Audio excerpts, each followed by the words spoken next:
Cek, cek, cek.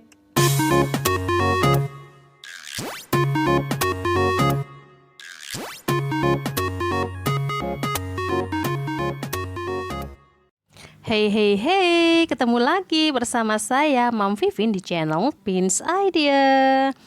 Kali ini kita akan membahas tentang pengolahan bahan pangan buah segar. Hayo, siapa nih yang suka makan buah? Yuk kita simak penjelasannya. Materi kita yang pertama adalah tentang pengertian buah segar. Buah segar adalah bahan pangan yang tidak memerlukan pengolahan dan sudah dapat dikonsumsi secara langsung. Yang kedua adalah karakteristik buah-buahan. Yang pertama, berdasarkan musim dan buahnya. Buah musiman adalah buah yang hanya ada di waktu musim tertentu. Contohnya buah duren, mangga, kedondong, duku, dan rambutan. Dan yang kedua adalah sepanjang tahun. Adalah jenis buah-buahan yang tersedia sepanjang tahun.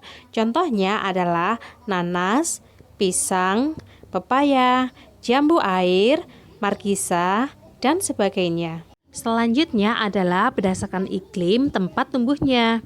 Yang pertama adalah buah tropis, buah-buahan dari tanaman yang tumbuh di iklim panas atau tropis dengan suhu udara sekitar 20 derajat Celcius atau lebih. Contohnya adalah pisang, pepaya, nanas, mangga, rambutan, dan durian. Yang kedua adalah buah subtropis, yaitu buah dari tanaman yang tumbuh di iklim sedang atau di daerah yang mempunyai suhu udara maksimum 20 derajat Celcius. Contohnya adalah apel, jeruk, stroberi, anggur, dan lain-lain. Selanjutnya adalah berdasarkan proses pematangannya. Yang pertama adalah buah klimaterik, yaitu buah yang setelah dipanen dapat menjadi matang sehingga terjadi pembusukan. Dan yang kedua adalah buah non-klimaterik, yaitu buah yang setelah dipanen tidak akan mengalami proses pematangan tetapi langsung ke arah pembusukan. Selanjutnya adalah kandungan dan manfaat buah-buahan. Berikut ini kandungan dan manfaat beberapa buah-buahan. Yang pertama adalah jambu biji. Jambu biji kaya akan kandungan dan manfaat. Dan ternyata jambu biji memiliki vitamin C 4 kali lebih banyak dibandingkan dengan jeruk. Vitamin C berfungsi untuk melancarkan kerja otak dan peredaran darah. Yang kedua adalah alpukat. Kandungan lemak nabati yang tinggi dan tidak jenuh bermanfaat untuk menurunkan kolesterol LDL, sehingga berguna untuk mencegah stroke, penyakit jantung, darah tinggi, dan kanker. Yang ketiga adalah pepaya. Pepaya memiliki kadar potasium, vitamin C yang tinggi, dan vitamin A yang sangat baik untuk mencegah penyakit flu, pilek, dan sangat bermanfaat untuk melancarkan pencernaan. Dan yang ketiga adalah belimbing. Belimbing rasanya manis, segar, dan berbentuk bintang jika dipotong. Kandungan gizi belimbing memiliki banyak vitamin C dan serat yang cukup besar. Selanjutnya adalah teknik pengolahan pangan.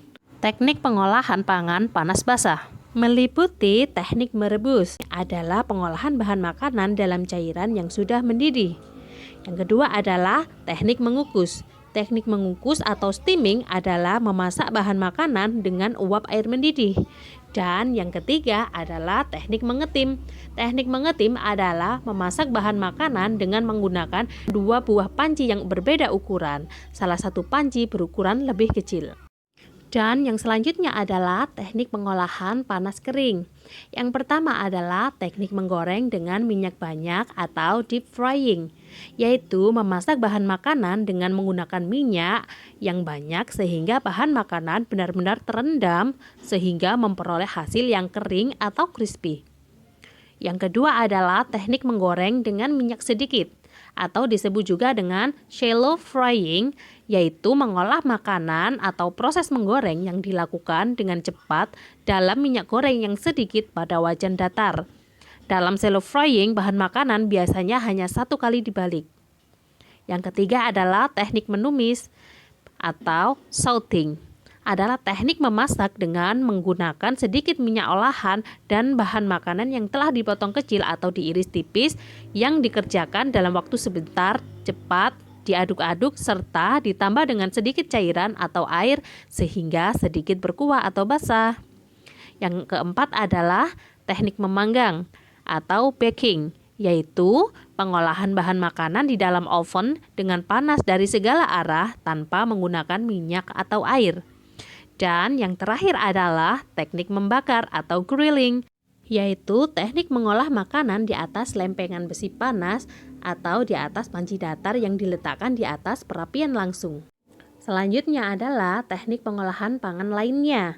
Yang pertama yaitu menghaluskan, artinya membuat bahan pangan menjadi halus dengan bantuan alat blender, parutan, maupun dengan cara diulek.